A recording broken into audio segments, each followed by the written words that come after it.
Monday, September 8th, 2014, Wilson County Commission Court in session is equal to lead us in prayer. Our Father, who art in heaven, hallowed be thy name. Thy kingdom come, thy will be done, on earth as it is in heaven.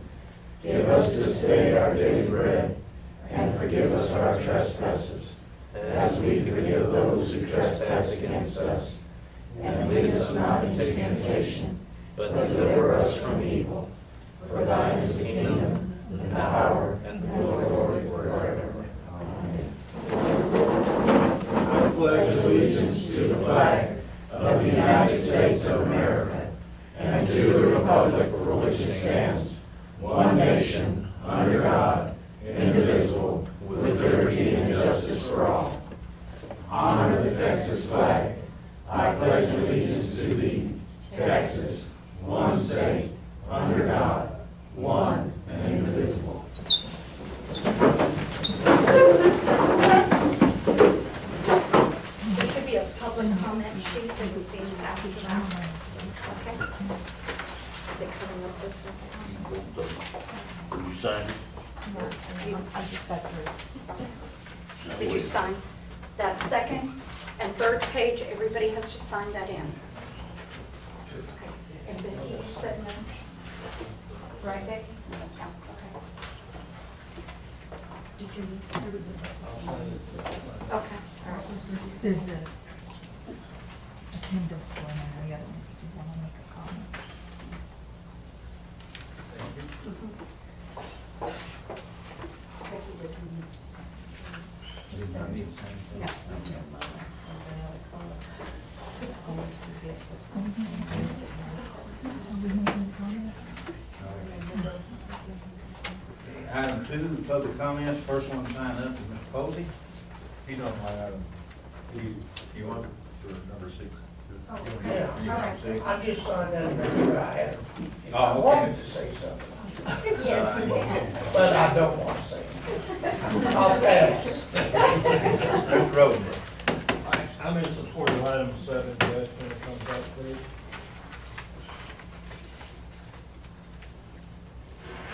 On behalf of the city. Right. He's in the city. Recognize him as the city.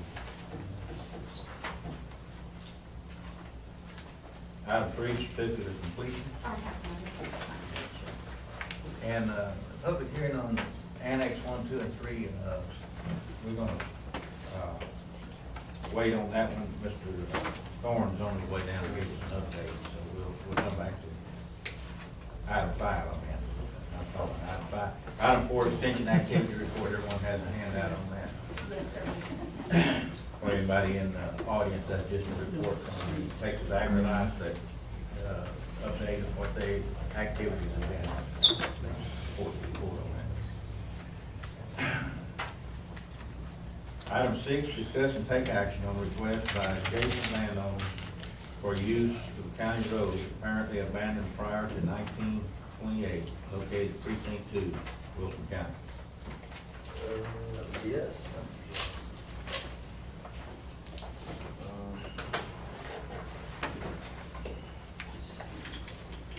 Right now, my parents have a cloud on title, as far as, and Becky does as well. And, this was done when, I guess old Highway 16. Let's see there. This is right at the curb, if y'all are familiar between Pope On Highway and 181, 181. where the old railroad tracks were. What it is that, see how- this is the green is the new proposed road that comes through at this time. This was done in 1928. And then from there, old Highway 16, which is in orange, across right where my parents' driveway is, they still use that. Now, actually, it was the old highway. And across the railroad tracks right there, and then parallel the railroad tracks, which would be the west side, and ran all the way through Poe, past Poe. But as time went on, they eventually fenced it off right past the Price property, which is probably going to be right here. It says which, basically it goes, it comes off of Lane One, there's the railroad tracks right here. And then here on the other side, like you said, is in orange, was the old Highway 16, which is basically an abandoned. If y'all are familiar with Poe, President Highway number 16 would be Railroad Street right now. And so, those people are using it. And, what we've got is we've got, nobody who is at, Any of our title plans here. they won't sell, allow for a loan or anything on that. It's property. basically because it's plowed on the title. Essentially, it's landlocked on that side. That's, Basically shows that it's still being county. So what are you proposing? Well, we would basically like to see if we could get the county to just sell us this side, or basically just give us that, or deed it to us for an easement, basically, so we can have a, basically have the file lifted off the title, any which way we can. But of course, the county doesn't own county roads. The county does not own the in-county roads, so we could not give Could it a y'all, deed. likely, I think I mean, we could do an easement that says, if the county has the right to give an easement, we give it. We've We- done it. we We've have- done it in we the own past. So We we found- don't need it. Well, I don't know about deed. But yes, we have in the Yeah, we past do. deeded roads back to the landowner. We put it up, not necessarily to the landowner, but put it up for whoever. Matter of fact, 119 in the Stockdale, one of them that we've done this recently. So what we've typically done is that they've had an attorney who's done all of the work, and they come to us, and if I own the property on one side and you own the property on the other side, and we've got this whole right of way down the middle, then we take the Solomon approach and split it down the middle, and you can have that part, I can have that part. You're probably paying taxes to the middle of the road anyway, and then that way, it's no longer a right of way that we're using, it just cleans everything up. Well, do you know what the document you signed was? I do not off the top of my head. And I guess I don't understand why the title company doesn't take it by subscription. I mean, how many? because at this level where we're crossing over, it's just two landowners in effect. On the other side of this, we're all contiguous to, to the railroad tracks. We're adjacent, we have nobody that owns property, because the highway's right there on the other side of the railroad tracks. But where their properties across the railroad track to the highway, they actually own. The key to it is that all the parties involved on both sides of the land Basically, the border. have to agree. Okay, yes. They That would be own it. Well, now, We on both is sides. this gonna clear it up as far as the rail company? Is the rail company part of it standing in the way? Basically, what we need after that is just, we have discussed with. They can't find, That's just it, because of these old deeds, as we found in the county clerk's office, we've actually found where the county and through San Antonio and Aransas Pass, and C.B. Stevenson, who was a county judge in 1926, conveyed it to an individual, and E.W. Schneider.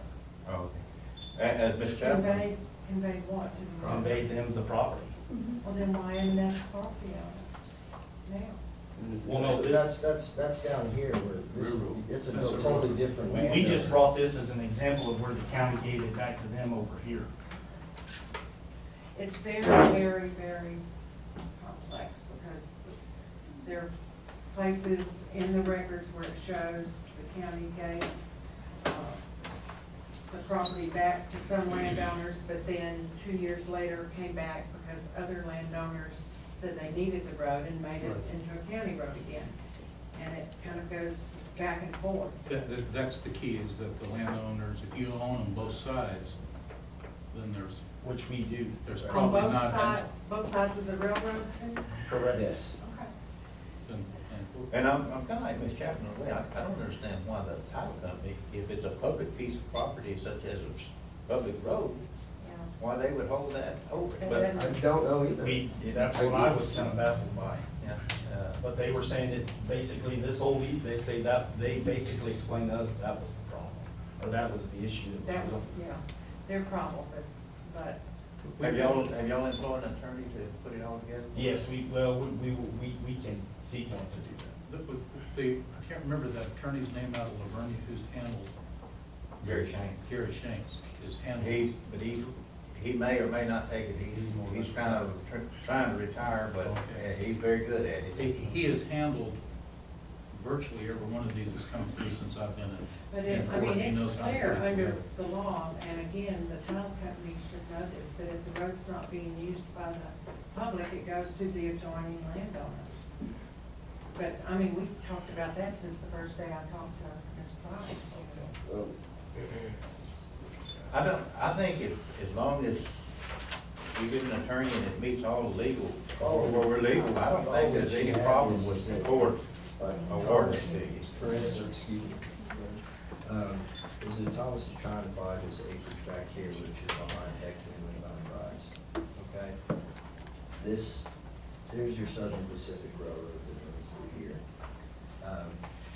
This in red is the old access of Highway 16.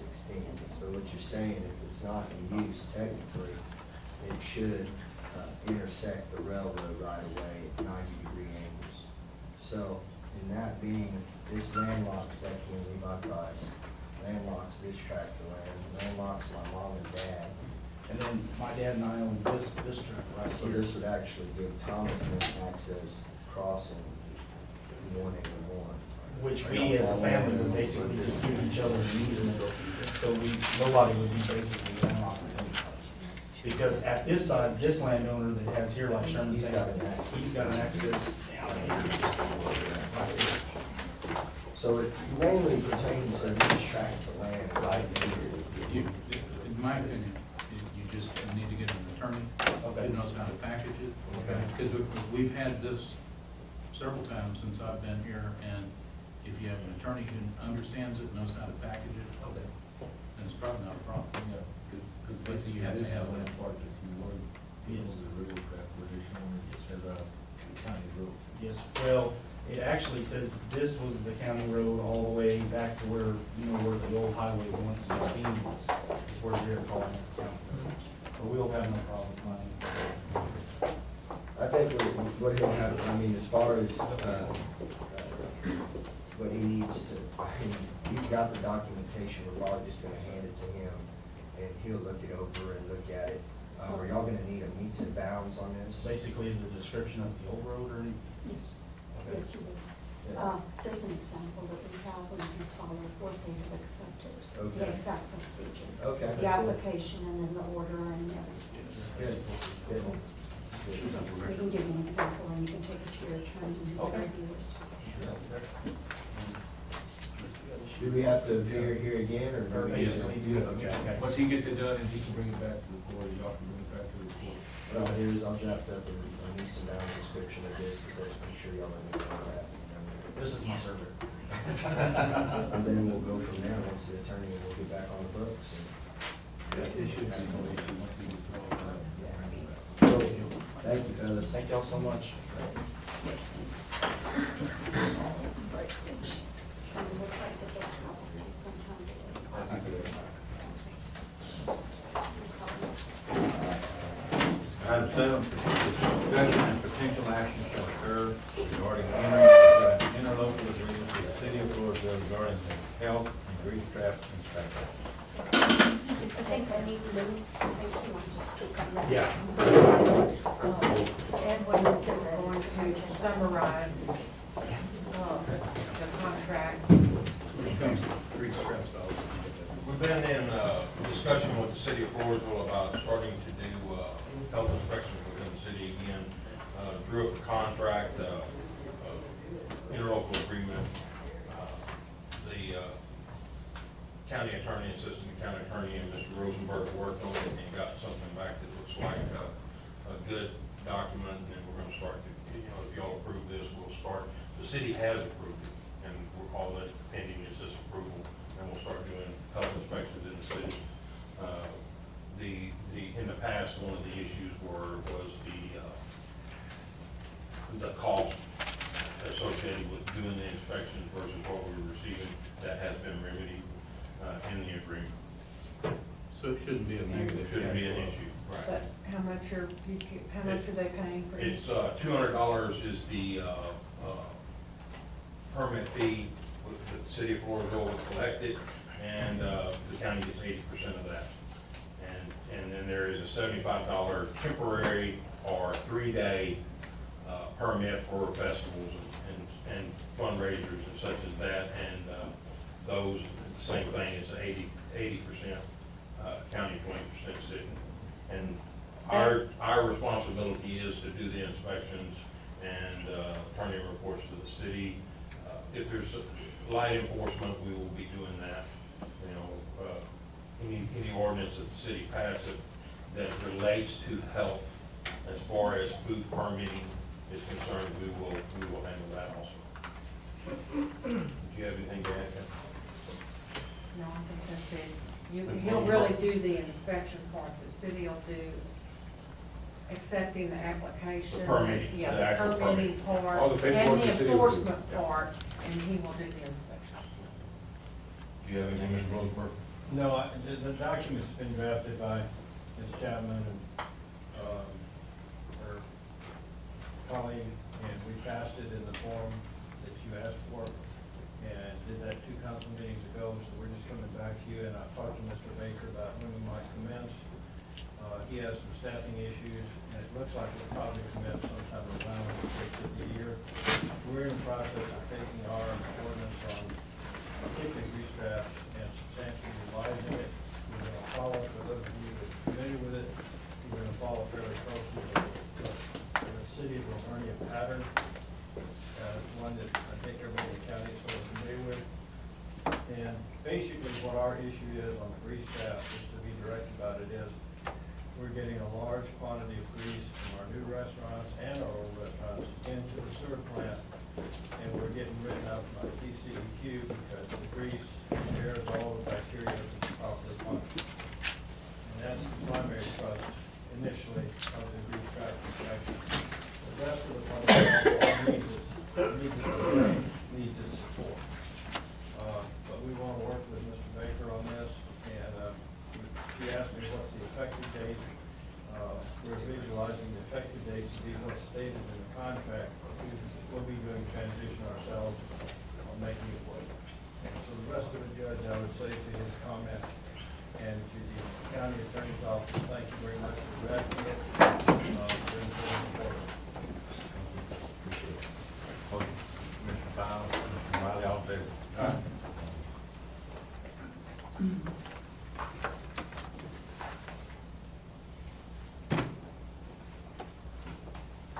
Okay, with item 8, Tom Dudek, County Auditor. A is a public hearing, first tax rate hearing, 9 a.m. Notice of tax rate and revenue increase fiscal year 2015. Thank you, Judge. Judge, I think we're open for public comment. If there's any discussions on the proposed tax rate, are we presenting right now to the court? You want to present? Yep, okay. Oh, go ahead and present the tax rate. Yes, sir. The proposed tax rate, the M&O, which is maintenance operation, is .4432 per $100, and the debt service is .0306 per $100. The increase in taxes over last year would be $1,370,729. In addition, we will, and that's based on last year's properties. In addition to new properties that came on the rolls this year, we would get an additional $451,265. Questions, comments, anyone? Okay. We'll move on then to item B, discussion and action.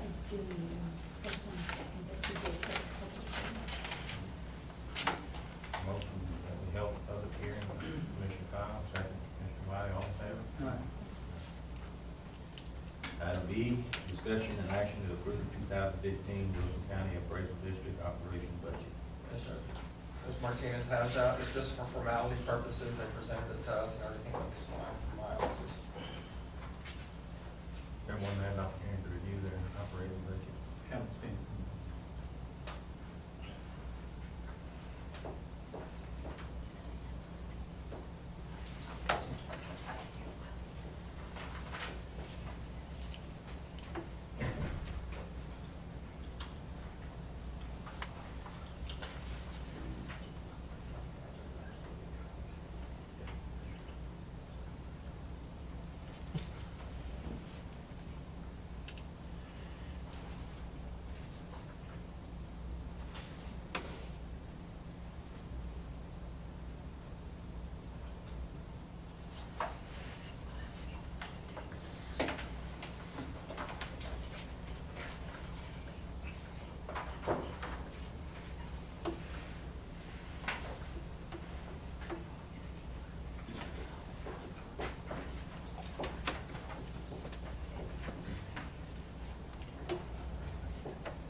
You don't know when your name was called?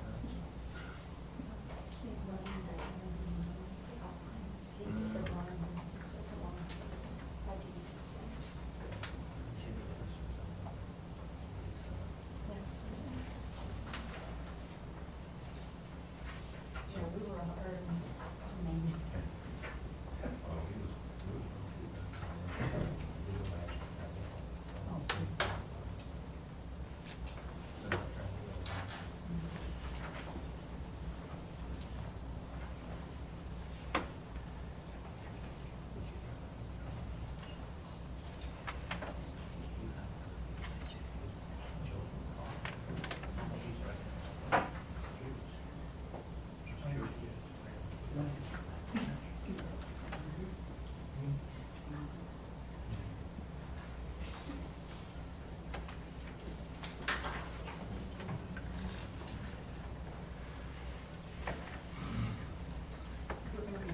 Yeah, for that's record, copies. and then we'll let you have your original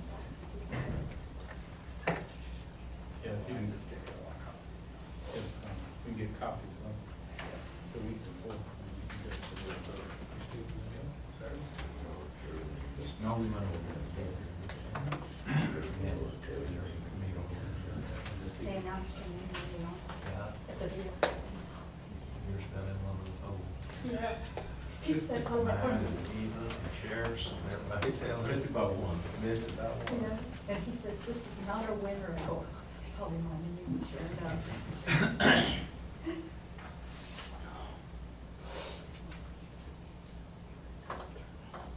I'm kinda, well, I'm not mad at anyone, but they was handing me the ticket here and I was holding, handing them, I said, if I win, I'm sure they'd say. That you handed it at the right time. Who baked those cakes, Sheriff, do you know? Miss Moore, Betty Moore. Cause they were good. Yeah.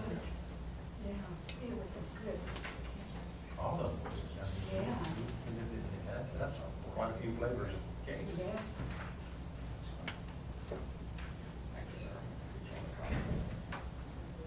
Okay, review them, is there a motion to approve, Commissioner Brown, second, Commissioner Fowler, all in favor?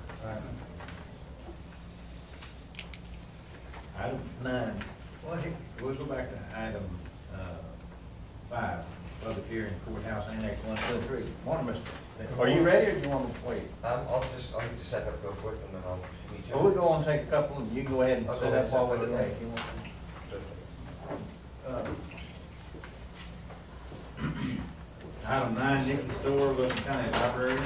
A, request permission for the Friends of the Library to use the Sound Corps Public Library Friday, October 10th, 5 to 9 p.m., and Saturday, October 11th, 9 a.m. to 4 p.m. for a life-size candy land game as a fundraiser for 2015 summer reading. Morning. Our friend in the library would like to set up a life-size Candyland, just like we did when we did the miniature golf through the library, that weekend of Camp Festival. You won't be able to keep Commissioner Morales out. I know, I understand they're not going to bring the chocolate fountain back, so it'll be $2 a person to get in. Sugar Well, and check sugar. the tip in. Is it all inside the library? All inside the library, yes, We sir. didn't want you to mess up any parking. Nope, nope. I couldn't even touch the outside drainage, it works so wonderful. On that one, motion, Commissioner Fowle, second, Commissioner Morales, all in favor? Item B, discuss, take action on amending interlocal agreement between Wilson County and the city of Stockton.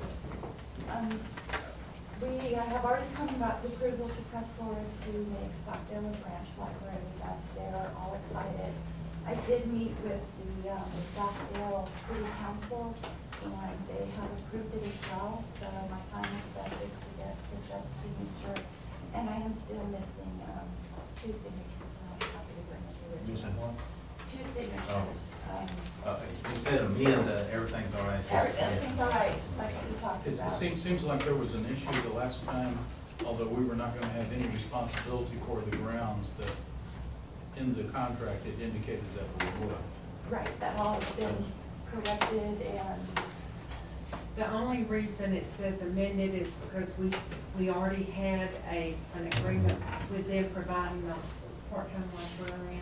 So we just basically took that same agreement and added the provisions here. And they made no changes. And you did that, correct that language as far as the maintenance, so that'd be an amendment. Yes. To what we did. yeah,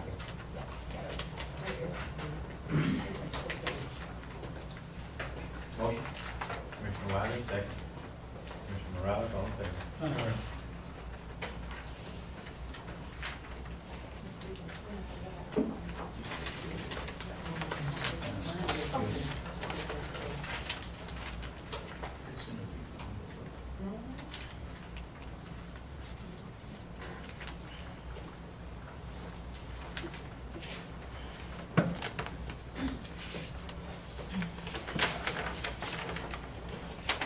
And item C then, discuss and take action on the lease agreement for Post Branch Library.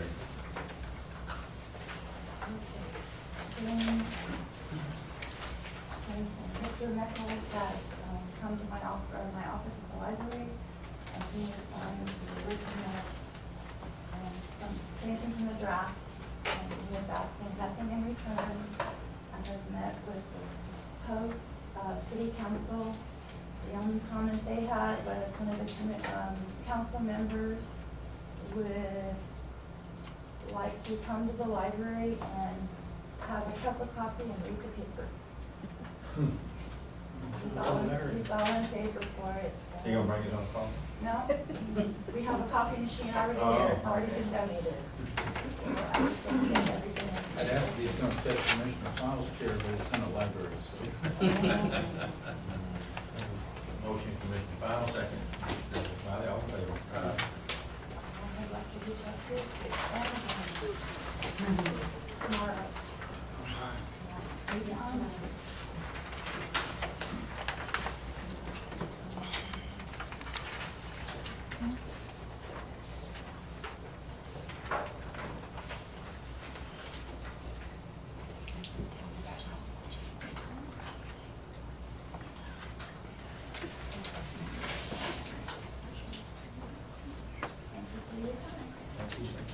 You ready? You want us to go on with a couple more? One more. Almost there. We'll do one more here. Item 10, discuss and take action on setting sheriff and conference fees for 2015. The sheriff and I put that on there annually. You have to let them know if you're making any kind of changes. We did speak with the sheriff, and he said there are no changes. They'll remain the same fees. Motion. Okay. Fowle, Commissioner Morales, all in favor?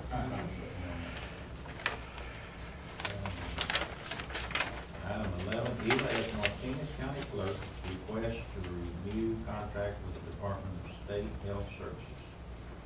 We have a contract and have had for many years with Austin. We have a computer linked up with them, where we are able to generate birth certificates for anybody in the state of Texas. So every time a new administration goes into effect, you have to have a new contract. And my term will end at the end of this year, and then will be renewed. So we would like to also renew that contract. The fees will remain the same. There are no additional. Commissioner Fowle, Commissioner Wiley, all in favor? Uh-huh. Okay. Item 5. I'm good. Anything the lights? Sure. Is that Mark? Give them all. Tell them all. Popcorn. Good morning, everyone. Thanks for letting me come in. Just want to give the court and I'll take a little update on where we are on the foundation stabilization repair. It's all going very well. We've done probably the majority, probably 85% on the repair itself. So just a little bit of a recap on where we were, where we started, and where we are today. It's been a long process, but we're almost at the end of it. So remember way back in summer of 2012 when we went ahead and dug a series of pits, 4 pits around the envelope to find out what was going on, trying to find out why we're having the settlement lots of things came to light. Some surprising things, such as we were having a settlement on the north corner here, where there was an old, we weren't sure if it was an old tree. We knew that the topography of the site, it looks like it created a settlement over a period of time. We read from the old historic records done on a previous study that the brick that was originally used on the building wasn't the best. And it seemed to me as a combination, as we got down into the building, a combination of the topography, the settlement from the bad brick. You can see here there's an old line that we found that had been long been disused. There was no records of there being actually a sewer line on that side, but there was actually a new one that was put then immediately on top of it. It started to tell the tale of why we were seeing the problems we were seeing on that north side of the building.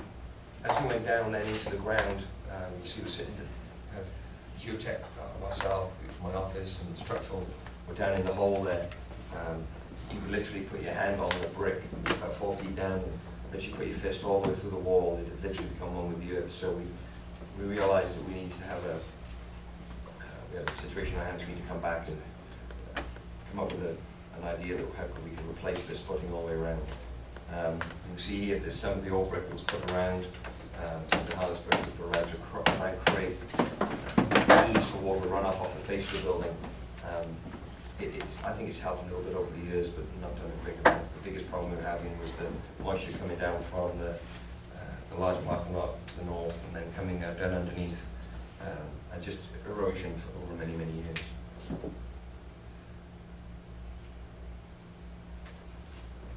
Too much. Okay, so let me go back. So the original intent then, I'm going to do a little bit of drawing on the board. Do you have any of the magic markers? No. Do you have any markers?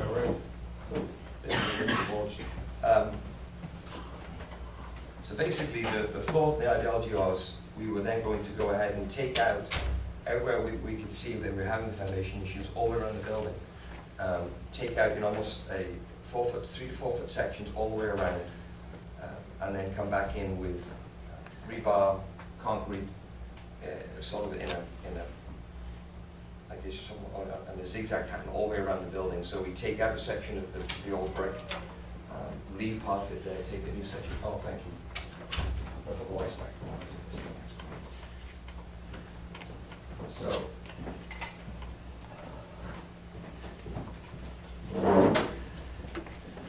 The concept then was, if you have the bottom of the building,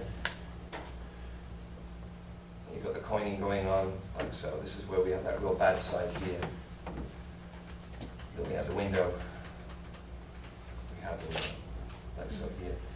This large section of the earth all through here, this is where sort of foundation came down 4 to 5 feet all the way around. This is where all the brick was really bad. What we were looking at doing was coming in and literally taking out sections. Taking out sections here and then pouring it back in with concrete, the first part. Leaving the existing earth in place, like so. Doing that all around the building once and then coming back in, and then actually coming back and filling in. Once that's dry, we'd have rebar coming through like so. We leave in there, and then we come back in and then take the earth out, and then fill in the gap so we have a consistent foundation replacement all the way around. So that's what they've been doing over the last number of months. So that's the theory, and when we got down there, actually for the most part, that's the way it's been working all the way around. As we've gone around the building, we've noticed there's been certain foundation repairs in certain areas that we've been able to stabilize a couple, keep a couple, but certain parts, as you come around the south side of the building, there are certain parts repairs on the south corner, but they actually had a footing that had been put in some years ago that we're in the process of evaluating that to see whether we can just come in underneath that, come around the back. So it's been a laborious process for the guys doing it, but it's a pretty stout foundation there now. I don't think we have any more problems in the near future at all. So what's the depth of the new foundation, and how generally, they're probably between, it's almost, probably about 5 feet deep. That's what it looked like. And then 2 feet deep. The original idea was to come in and most what they've done, so you've got the old, this is sections of the building, if you've got the old 4 courses of brick like so. This was the earth was sort of right by here, and this is underside of the, actually inside the, underside the building. When they came through, the original idea was to create a footing like so. And then the discussion was, do we do this with a brick to match the brick that we have above? Do we do it in concrete block? Do we do it in poured in place concrete? So we evaluated, seen the situation, so now we've actually gone ahead and just poured all this in concrete. It actually will have has a steel frame in it for footing. So this is what we've done, but it's an average of probably 4 to 5 feet across the board. Okay. Let's put that off here. Substantially different than what we had before. A little bit, yes. Thank you.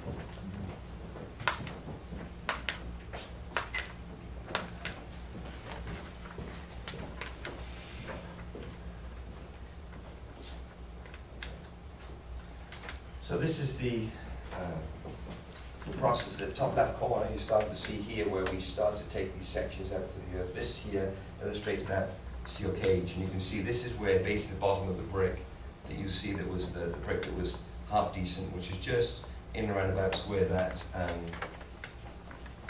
where this brick line is. That's sort of the line right there that we kept it. Everything south of that now we removed. See the idea right there. So then you can see we're putting in these steel cages here, but they excavated down and actually under the building for about 30 inches to 3 feet. You can see it's quite deep in there. There'll be some other photographs. You'll see people in there that you can really see the depth. But that was most of the part just all hand dug out in sections all the way around. Very hard, laborious process. But and then they've got sections then across as they go around the buildings, the building corners, back around the other side, all the way through. And so that's been done everywhere we took them out the first time. Then what they did then is they came in with form boards then in here that created the smooth exterior side right here. And then they've got this is a splatter board that they've got right there. So then they came in and actually poured concrete in those sections. And it's just formed up by the earth behind. They'll have a smooth form board in front. And you'll see that'll become apparent in a moment. You'll see what we're doing there. But this front form board here, we then poured the concrete in and through and filled up the void all the way through. And it's a pretty good example there of how that steel cage looks. It's actually pouring it in through. There's a piece of wood they have here then, the form board they leave. They pull that away and then you'll see a nice smooth form that we have. This here illustrates what we did on the corners. It looks a little bit dicey when we were doing it because you basically taking out that entire corner. They actually excavated as soon as they could, and as soon as they removed as much earth as they could, and they then put these steel supports in that helped to bolster the corner, to enable them to tie the steel safely. This is another better example of it here. It's got a lot of weight bearing on there. And that's part of the reason why we take out sections at a time. Obviously, we want to try and keep the structural integrity of the wall as much as we possibly can. We've had structural engineers there all the way through reviewing the progress of the work. And we've got one of the best foundation repair specialists in South Texas working on it as we went through. This is where we are today. We've come back then as soon as you can see the examples here where we've taken out the original form the first time around on the first pass, and then they're actually creating the voids either side. You see the corners already done. We're creating they take the formwork off, and you have the nice smooth grey side you see there to the foundation repair. Then we're coming in then and filling in the gaps in between with the rest of the material that we have. So that's broken away. That's a completed foundation stem at that point, and they're coming in, shuttering up either side there, pouring, forming, and then pulling that out. So you can begin to see here, right there. You can see there's the old wall coming down. This is the new pour. We're coming back with the final stage here with the final pouring that makes it all continuous. You see how nice and clean these corners look now. This is the one side that's particularly bad in that north corner. We had all the original problems. They're taking these corners out and they're coming back and through, filling these voids. So more instruction as we go through it. And then we're also then, as we're coming back through the final pause, we're protecting these corners as much as we can. In the process of coming to the inside to start bracing up the interior, because we're at a point now where we'll be looking at that north side wall that's very bad, and taking out as much of the brick we need to there to replace that wall, fix the wall. So it's starting really repairs on the envelope proper around the exterior. We've probably got another month or so left at most on the foundation issue. The next thing we'll be doing then is along this trench line that we've created, we're going to be putting in a French drain, which then any future moisture coming down across and migrating its way from the high point, from the north part of the site, down towards the courthouse, will be able to then trap any of that moisture up against within the French drain and drain out towards the west side of the building in a way. So it's a very involved process, and it's sort of, this isn't a detail or a system that is prevalent worldwide. It's something we really created for your particular courthouse here. So it's all going to plan. We're also in the process now of working with the Texas Fire Commission. They're coming out once a month. We're looking at what we're doing, but we're looking at we're sanding back the old paintwork and repairing windows, replacing windows where we need to. We're trying to keep the original integrity of the courthouse intact, but just trying to take it back and resanding and priming and painting. By the time we finish the envelope exterior, we'll have it all repainted and look like a courthouse of old. That's just sparkly new. Friday we were over there and saw where they jacked some of that old repair out on the south side of the courthouse. Yes. Is that gonna be feasible to finish doing that? That steel was huge that was in there, and it looked very hard. Yeah, I literally was speaking with the general contractors last week about that, and I think for the most part, we're probably gonna end up leaving a good part of it. They've had no real movement there, doesn't appear to have had any movement since it was replaced.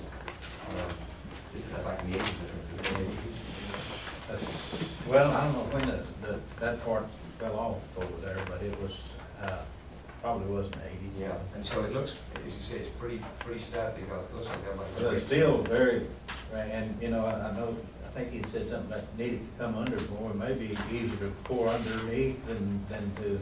Well, that's what we're looking at doing. The biggest concern we had was we didn't know how far back it went back in. It didn't go back in as far front to back depth as we're doing around the rest of the building. And so again, the dilemma is, do you leave it, do you take it out and then put something back in around it that is the correct depth? But if we haven't had any major settlements, I think the general consensus between the structural engineers and the. Well, they look very sufficient just looking at it. I think it's going to be. Steel, the rebar was huge and well tied, and the concrete looked like it's quite a job with jackhammer, what they Right, had. I think that rebar is probably a good inch diameter, I think it's, so. I think we're probably gonna leave it now, Jed, to be honest. And again, we were hoping to get it done a little bit quicker, but there's been a couple of things we found that we were in that dilemma of we need to check it out, see whether we could keep it, whether we needed to move it. On the north side as well, we had a couple of instances where we had to take out a small foundation. So, and we knew we'd come across it, but we didn't know the extent or what we needed to do. But, so yes, we're now going into the work on the exterior, on the envelope proper above there, but you can see. So we're actually in the process now on that north side, all around through here. We're now beginning to see why there's been some deflection in the second floor joists with the movement of the wall over time. And we found out that the actual floor joists actually they sit in a pocket in the wall. They go in for probably about 4 inches. Some a little bit further in, depending on where the joists are cut. But it looks like where there's been movement on the wall over time, that's where those floor joists are starting to slip out, which obviously would prevent that, put the wall back and from sitting properly. Notice that crack in the top is increased in size quite a. Getting a little bit bigger, yes. I know we went up there and we sent Tom over to that edge to test it too. You can always get another order. Yeah. But yes, but I think now a lot of it as well with the extreme jackhammering we've been doing and digging out, I think that created a little bit more movement. But I mean, the concrete footing we have around the bottom of that now, it's not going to go anywhere south. So we just need to make sure it's stabilized until we take that north side of the wall away, come back and replace it. This is a public hearing on the courthouse. Anyone have any questions or comments they'd like to make, or it's public? I just So wanna- how are we on schedule? Your projected- I think we're probably about a month or so behind with some of the foundation situations we found. I'm actually waiting for an update from Gary on that, when they're anticipated on the work schedule, but I think they're about a month or 5 weeks behind. And we're getting close to some of the bids on the other facility? Yes, I'm actually going, as we leave, I met with them, week last Monday, and I'm going back, I'll probably spend about 3 hours with them this afternoon. They returned bids back in, it's getting close to the number we need to, but I just need to go over the scope, I'll just make sure it is included in the Over the years, there have been facelifts to the courthouse. There's been some efforts to add some stabilization. I just want to say, I'm really pleased that we have taken the steps that we have to ensure a courthouse, which my math here says it's 131 years old, that we're not going to have foundation problems in the future. There may be some other things that come along with an old courthouse, but we're going to leave it whenever you're finished in a position that for years to come, we're going to be in good shape. And I said it back then, and I'll say it now, is that we live in a throwaway society, and I think it was tempting to knock it down. I mean, we had that conversation and do something else. Well, it was tempting until you found out the cost to replace it. Exactly. Exactly, then that changed. And I'm glad that we're doing what we're doing. Me too. I mean, I come from a land where we have a lot of old structures. I work with historic structures, go back to Stone Age, back over there. And we have a lot of more recent ones, like from the Norman period of time. And it's really interesting, the discussions we're having with the Texas Historic Commission. They love this courthouse. They've been here, and they think it's as wonderful as we do. I mean, it's in really great condition. I believe it was one of the oldest that had been being used for the original purpose. Yes, And I it guess is. when we go back to it, it will remain that way. Very much so. And we were adamant when we first met with the Texas Historic Commission that it will be used by the city government again. We'll do the commission's court, and we'll have the home back where it should be. So they actually had walked through 2 weeks ago with this. They'll be back in, I think, next week. And by the way, those of you not familiar with where he's from, it's a Spamco.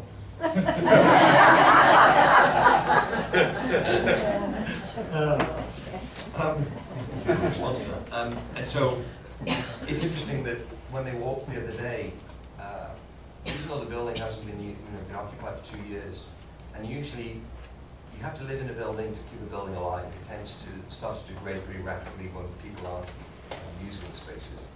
But you got onto the courtroom upstairs, it's still in great shape, which is another testament to the quality of this building. You look at the terrazzo floors downstairs. It has it's got so many wonderful qualities about it that I'm thrilled that we've been able to give it a new lease of life for another 100+ years. I have a question on all of the electronic and all of the things you have to do underneath to make everything internet accessible and all of the cables and those kinds of things. Is it going to be able to be up to speed technologically whenever Yes. it reopens? The other good thing about this building, because it's a pier and beam system, that we have that floor void under there. We were replacing the old ductwork and everything we need to underneath, so that's all up to spec.